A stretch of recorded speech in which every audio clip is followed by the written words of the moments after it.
Thank you.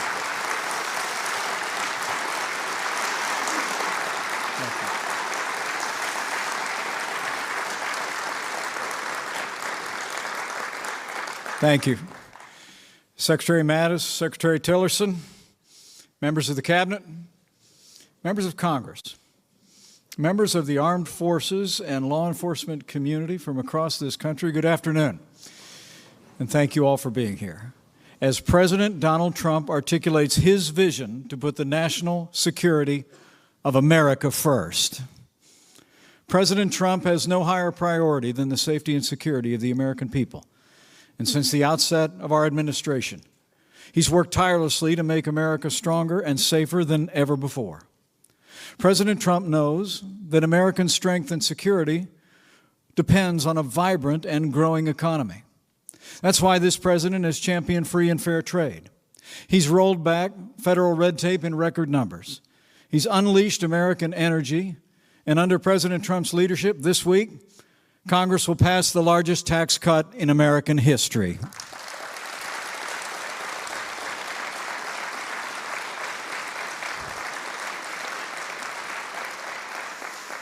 But to ensure the safety and security of the American people, our president has been working tirelessly from the first day of this administration, defending our borders, enforcing our laws, removing dangerous illegal criminals from our streets. And illegal crossings at our southern border are already down by more than 50%. Under President Trump's leadership, we're also rebuilding our military and making the strongest fighting force in history stronger still. The president has already signed the largest increase in defense spending in nearly a decade. And just last week, President Donald Trump signed into law one of the largest investments in our national defense since the days of Ronald Reagan.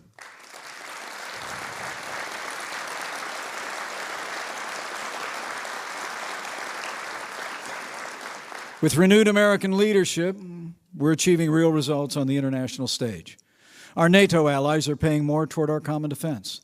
North Korea is isolated as never before. This president's put Iran on notice, and he's put the war in Afghanistan on a path to victory. And thanks to the leadership of our commander-in-chief and the courage of our armed forces, ISIS is on the run, their capital has fallen, and their so-called caliphate has crumbled across Syria and Iraq.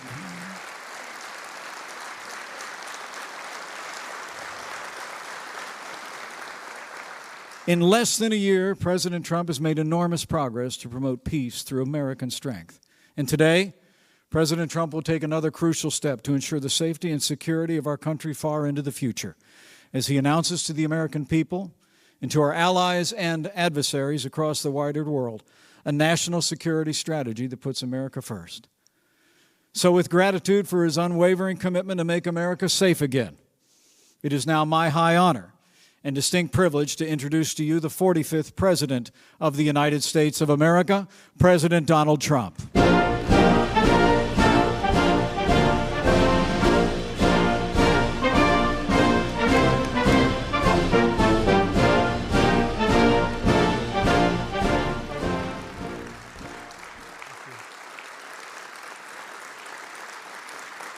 Thank you.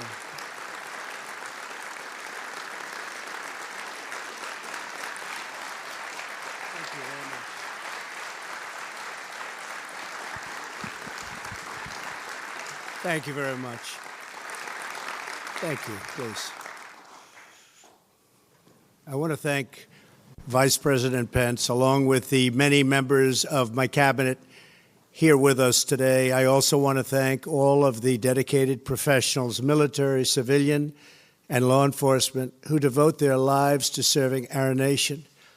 In particular, I want to recognize General Dunford and the members of the Joint Chiefs of Staff. Thank you. Thank you. Thank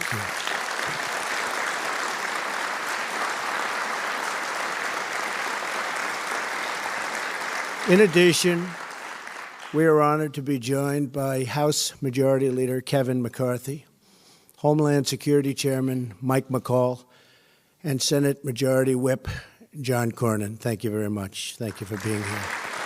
Thank you. Thank you. Let me begin by expressing our deepest sympathies and most heartfelt prayers for the victims of the train derailment in Washington State. We are closely monitoring the situation and coordinating with local authorities. It is all the more reason why we must start immediately fixing the infrastructure of the United States. We're here today to discuss matters of vital importance to us all: America's security, prosperity, and standing in the world. I want to talk about where we've been, where we are now, and finally, our strategy for where we are going in the years ahead. Over the past 11 months, I have traveled tens of thousands of miles to visit 13 countries. I have met with more than 100 world leaders. I have carried America's message to a grand hall in Saudi Arabia, a great square in Warsaw, to the General Assembly of the United Nations, and to the seat of democracy on the Korean Peninsula. Everywhere I traveled, it was my highest privilege and greatest honor to represent the American people. Throughout our history, the American people have always been the true source of American greatness. Our people have promoted our culture and promoted our values. Americans have fought and sacrificed on the battlefields all over the world. We have liberated captive nations, transformed former enemies into the best of friends, and lifted entire regions of the planet from poverty to prosperity. Because of our people, America has been among the greatest forces for peace and justice in the history of the world. The American people are generous. You are determined, you are brave, you are strong, and you are wise. When the American people speak, all of us should listen. And just over 1 year ago, you spoke loud and you spoke clear. On November 8th, 2016, you voted to make America great again.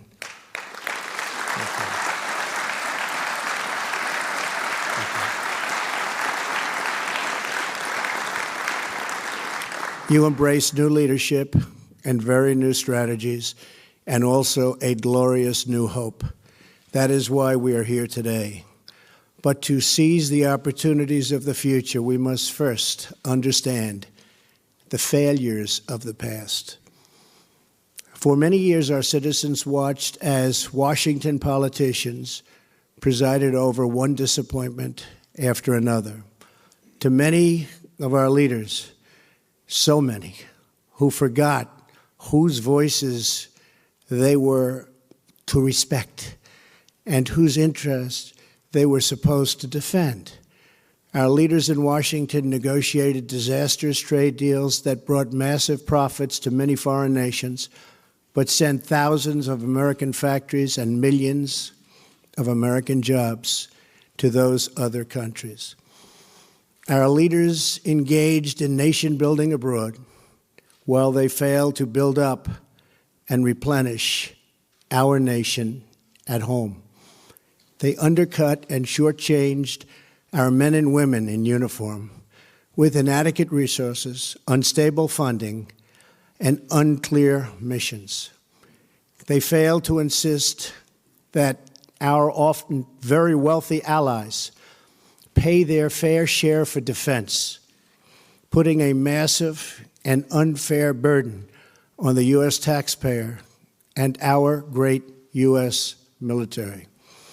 They neglected a nuclear menace in North Korea, made a disastrous, weak, and incomprehensibly bad deal with Iran, and allowed terrorists such as ISIS to gain control of vast parts of territory all across the Middle East. They put American energy under lock and key. They imposed punishing regulations and crippling taxes. They surrendered our sovereignty to foreign bureaucrats in faraway and distant capitals. And over the profound objections of the American people, our politicians left our borders wide open. Millions of immigrants entered illegally. Millions more were admitted into our country without the proper vetting needed to protect our security and our economy. Leaders in Washington imposed on the country an immigration policy that Americans never voted for, never asked for, and never approved. A policy where the wrong people are allowed into our country and the right people are rejected. American citizens, as usual, have been left to bear the cost and to pick up the tab. On top of everything else, our leaders drifted from American principles. They lost sight of America's destiny, and they lost their belief in American greatness. As a result, our citizens lost something as well. The people lost confidence in their government and eventually even lost confidence in their future. But last year, all of that began to change. The American people rejected the failures of the past. You rediscovered your voice and reclaimed ownership of this nation and its destiny. On January 20th, 2017, I stood on the steps of the Capitol to herald the day the people became the rulers of their nation again. Thank you. Thank you.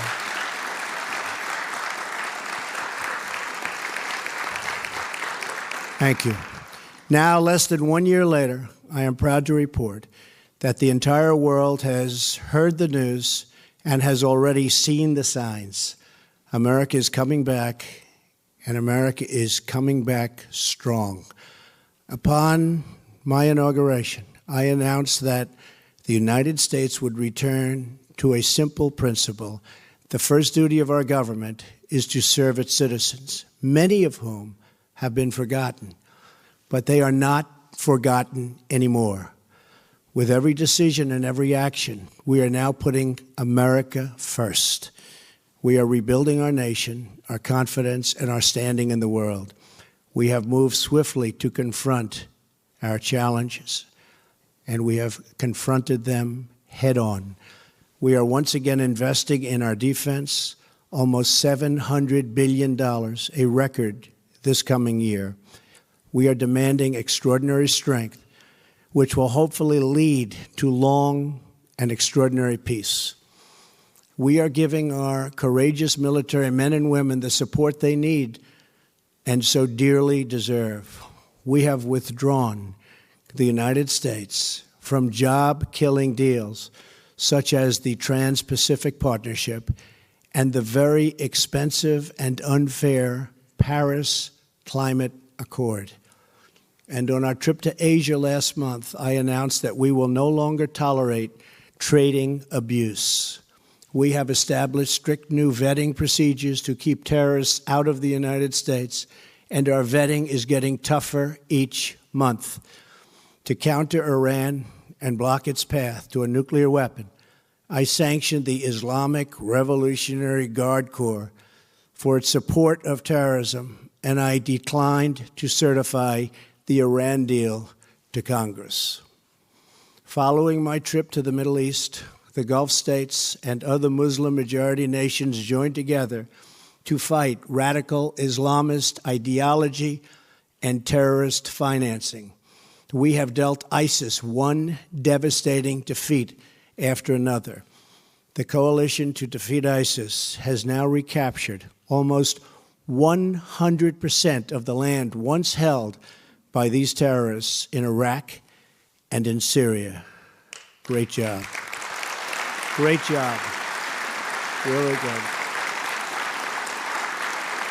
Really good. Thank you. Thank you. We have a great military. We're now chasing them wherever they flee, and we will not let them into the United States. In Afghanistan, our troops are no longer undermined by artificial timelines, and we no longer tell our enemies of our plans. We are beginning to see results on the battlefield. And we have made clear to Pakistan that while we desire continued partnership, we must see decisive action against terrorist groups operating on their territory. And we make massive payments every year to Pakistan. They have to help. Our efforts to strengthen the NATO alliance set the stage for significant increases in member contributions, with tens of billions of dollars more pouring in, because I would not allow member states to be delinquent in the payment while we guarantee their safety and are willing to fight wars for them. We have made clear that countries that are immensely wealthy should reimburse the United States for the cost of defending them. This is a major departure from the past, but a fair and necessary one. Necessary for our country, necessary for our taxpayer, necessary for our own thought process. Our campaign of maximum pressure on the North Korean regime has resulted in the toughest ever sanctions. We have united our allies in an unprecedented effort to isolate North Korea. However, there is much more work to do. America and its allies will take all necessary steps to achieve a denuclearization and ensure that this regime cannot threaten the world.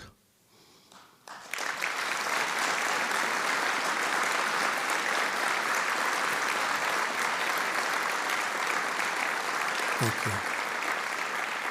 This situation should have been taken care of long before I got into office, when it was much easier to handle. But it will be taken care of. We have no choice. At home, we are keeping our promises and liberating the American economy. We have created more than 2 million jobs since the election. Unemployment is at a 17-year low. The stock market is at an all-time high, and just a little while ago hit yet another all-time high, the 85th time since my election.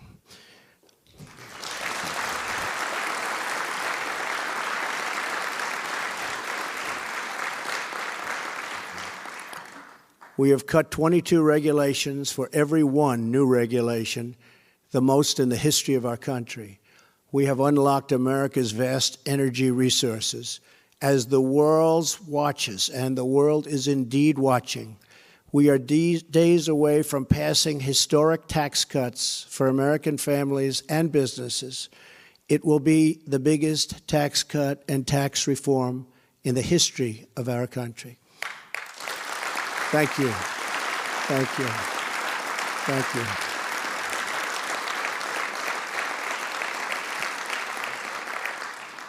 And we are seeing the response we fully expected. Economic growth has topped 3% for 2 quarters in a row. GDP growth, which is way ahead of schedule under my administration, will be one of America's truly greatest weapons. Optimism has surged. Confidence has returned. With this new confidence, we are also bringing back clarity to our thinking. We are reasserting these fundamental truths. A nation without borders is not a nation.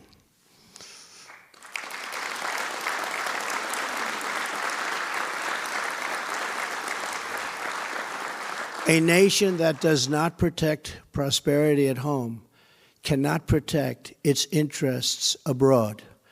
A nation that is not prepared to win a war is a nation not capable of preventing a war. A nation that is not proud of its history cannot be confident in its future. And a nation that is not certain of its values cannot summon the will to defend them. Today, grounded in these truths, we are presenting to the world our new national security strategy. Based on my direction, this document has been in development for over a year. It has the endorsement of my entire cabinet. Our new strategy is based on a principled realism. guided by our vital national interests and rooted in our timeless values. This strategy recognizes that whether we like it or not, we are engaged in a new era of competition. We accept that vigorous military, economic, and political contests are now playing out all around the world. We face rogue regimes that threaten the United States and our allies. We face terrorist organizations, transnational criminal networks, and others who spread violence and evil around the globe. We also face rival powers, Russia and China, that seek to challenge American influence, values, and wealth. We will attempt to build a great partnership with those and other countries, but in a manner that always protects our national interest. As an example, yesterday I received a call from President Putin of Russia thanking our country for the intelligence that our CIA was able to provide them concerning a major terrorist attack planned in St. Petersburg, where many people, perhaps in the thousands, could have been killed. They were able to apprehend these terrorists before the event with no loss of life, and that's a great thing, and the way it's supposed to work. That is the way it's supposed to work. But while we seek such opportunities of cooperation, we will stand up for ourselves, and we will stand up for our country like we have never stood up before. Thank you. Thank you.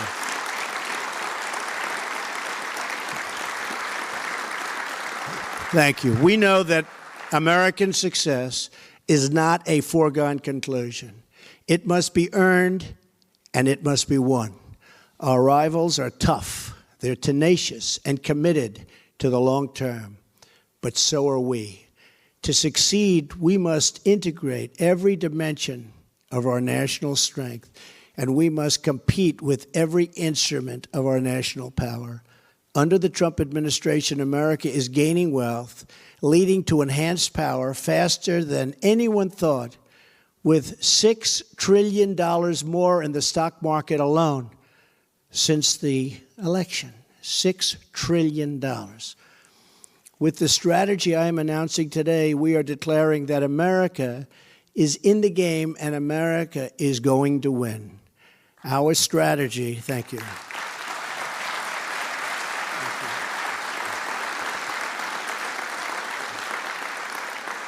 Our strategy advances four vital national interests. First, we must protect the American people, the homeland, and our great American way of life. This strategy recognizes that we cannot secure a nation if we do not secure our borders. So for the first time ever, American strategy now includes a serious plan to defend our homeland. It calls for the construction of a wall on our southern border, ending chain migration and the horrible visa and lottery programs, closing loopholes that undermine enforcement, and strongly supporting our Border Patrol agents, ICE officers, and Homeland Security personnel.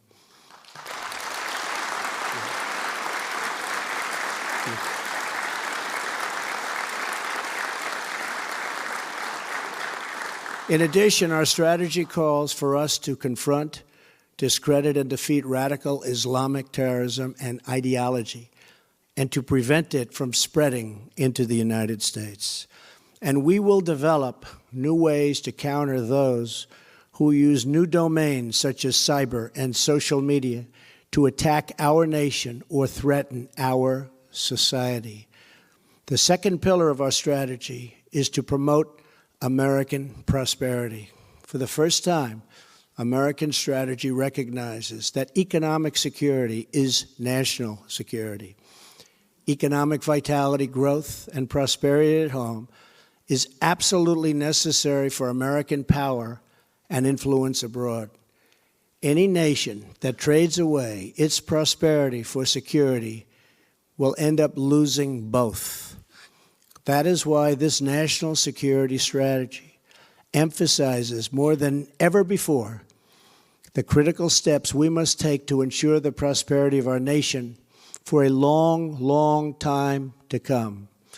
It calls for cutting taxes and rolling back unnecessary regulations.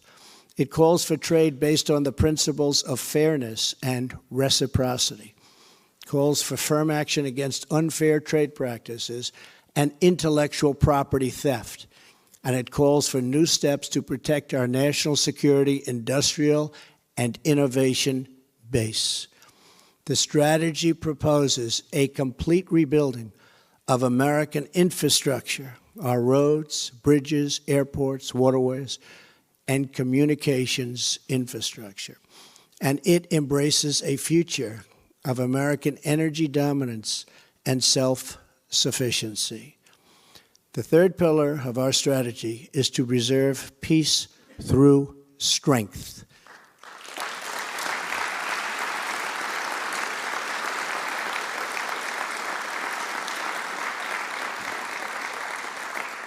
We recognize that weakness is the surest path to conflict, and unrivaled power is the most certain means of defense. For this reason, our strategy breaks from the damaging defense sequester.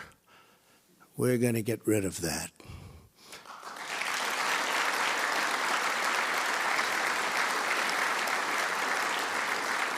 It calls for a total modernization of our military and reversing previous decisions to shrink our armed forces, even as threats to national security grew.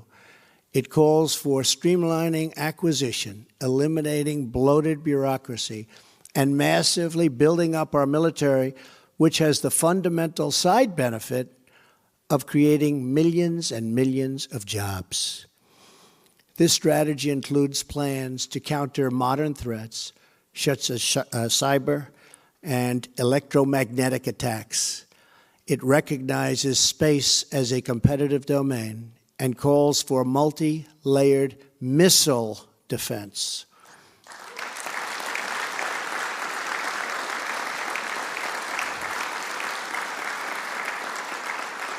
This strategy outlines important steps to address new forms of conflict, such as economic and political aggression. And our strategy emphasizes strengthening alliances to cope with these threats. It recognizes that our strength is magnified by allies who share principles and our principles and shoulder their fair share of responsibility for our common security. Fourth and finally, our strategy is to advance American influence in the world. But this begins with building up our wealth and power at home. America will lead again. We do not seek to impose our way of life on anyone, but we will champion the values without apology. We want strong alliances and partnerships based on cooperation and reciprocity. We will make new partnerships with those who share our goals and make common interests into a common cause. We will not allow inflexible ideology to become an obsolete and obstacle to peace. We will pursue the vision we have carried around the world over this past year, a vision of strong, sovereign, and independent nations that respect their citizens and respect their neighbors. Nations that thrive in commerce and cooperation, rooted in their histories and branching out toward their destinies. That is the future we wish for this world, and that is the future we seek in America. Thank you.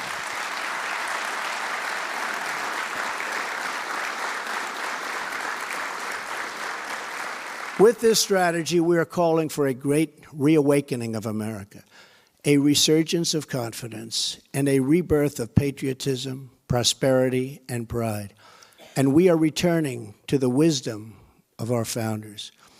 In America, the people govern, the people rule, and the people are sovereign. What we have built here in America is precious and unique. In all of history, never before has freedom reigned, the rule of law prevailed, and the people thrived as we have here for nearly 250 years. We must love and defend it. We must guard it with vigilance and spirit, and if necessary, like so many before us, with our very lives. And we declare that our will is renewed, our future is regained, and our dreams are restored.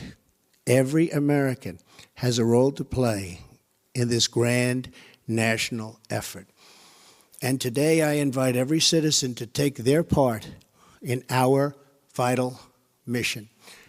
Together, our task is to strengthen our families, to build up our communities, to serve our citizens, and to celebrate American greatness as a shining example to the world.